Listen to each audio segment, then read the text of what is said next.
Andrew Holness salary, flip-flop versus Mark Golding's consistent donation. First he said he would not take it. Now fast forward, and suddenly the increase is acceptable? And now not only is he accepting it, others are benefiting too. Jamaica, how did we get here? This is Michy commentary, where we expose the flip-flop, connect the dots, and defend the people. Like, share, subscribe, and let's discuss this seriously.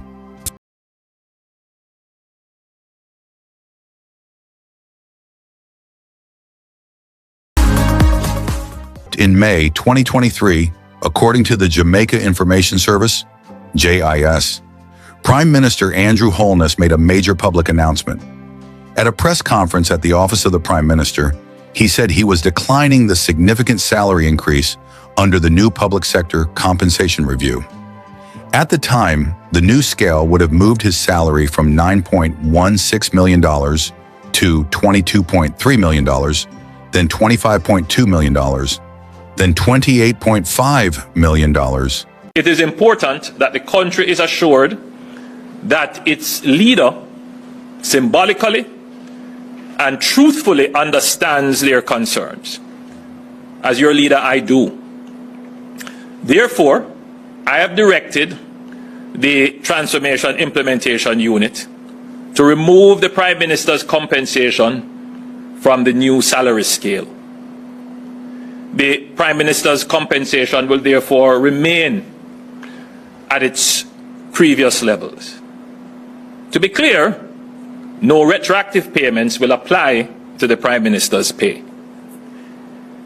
I firmly believe that when this new compensation scheme is completed and all anomalies are resolved, coupled with the new performance management and accountability system, which will be implemented, we will see an increase in the motivation and productivity of the public sector, including that of ministers, councillors, and MPs. Jamaica has a unique opportunity at this time to truly set the stage to attract greater talents and skills into the political domain and demand performance from us to earn your confidence. We should not let this opportunity pass, only to be confronted by it in the near future. I ask for your understanding and support. But what did he say? He directed that the Prime Minister's compensation be removed from the new salary scale. He said no retroactive payment would apply to him. He stated that he was moved by the argument that politicians must show solidarity with suffering Jamaicans. He acknowledged the public's distrust of the political class. He spoke about moral duty, solidarity, understanding, support, and Jamaica listened. Fast forward to now. According to a recent report by Jamaica Observer, Prime Minister Holness has now decided to accept the substantial salary increase that was granted in 2023, but which he declined at the time. That decision means his salary will now move to $28.5 million. Prime Minister Dr. Andrew Holness has accepted the salary package in line with the public sector compensation review. As of April 1, 2024, the Prime Minister's annual basic salary will be $28.6 million. Dr. Holness had initially declined the adjusted compensation in May 2023, following public criticism over the significant salary increases for members of the political directorate. However, in a media release from the Office of the Prime Minister yesterday, he said that after careful review and internal consultations, it was agreed he should align with the established emoluments and remuneration for the office. The OPM stated that Parliament had been advised to implement the change in September 2025, with subsequent adjustments to follow for former Prime Ministers and their surviving spouses. Now Jamaica must ask, if solidarity was the principle in 2023, what changed in 2026? If the moral argument moved you then, why does it not move you now? If the people were struggling in 2023, are they no longer struggling? The cost of living remains high. Food prices remain high. Electricity bills remain high. Water bills remain high. The housing crisis remains real. So what exactly improved to justify accepting what was once declined on moral grounds. This is not about whether leaders deserve to be compensated. This is about consistency. Because leadership is not just what you say when cameras are rolling. Leadership is what you stand by when the headlines fade. Contrast that with Mark Golding. While this reversal is taking place, Mark Golding has maintained that he continues to donate his increase. No dramatic declarations followed by reversals. Just consistency. An honest man, Mark Golding.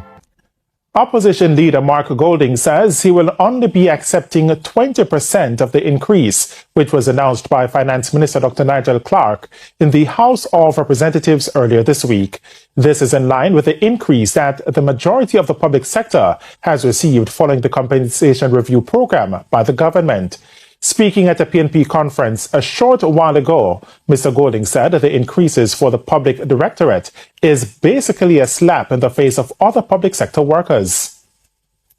As leader of the opposition, I must lead by example at a time like this. I will therefore redirect the bulk of the 240+% increase in my pay and retain 20% of that increase and contribute the rest to persons in need and other worthy causes. I intend to do this until the outstanding grouses affecting the public sector workers arising out of the restructuring have been satisfactorily. You cannot preach solidarity one year and abandon it the next without explanation. You cannot say politicians must show higher moral duty and then quietly change direction. Jamaicans deserve transparency. If you change your position, explain why. If circumstances changed, explain how. But do not expect people to forget what was said publicly and officially, because once it is on record, it remains on record. The bigger issue, this is about trust. When leaders make moral arguments to justify decisions, they must live by those same arguments. Otherwise, it begins to look like political convenience. And Jamaica is tired of convenience politics. You cannot tell the people, I am moved by your suffering, and then move on from that suffering. Consistency builds confidence. Inconsistency weakens it. Leadership is not about speeches. It is about standing firm when it costs you something. And when leaders shift positions, they must answer to the people, respectfully and clearly. Because at the end of the day, public office is public trust. This is Michy commentary. Standing firm so the people can stand informed. Like, share, subscribe, and tell me in the comments, was this solidarity or strategy? Walk good Jamaica.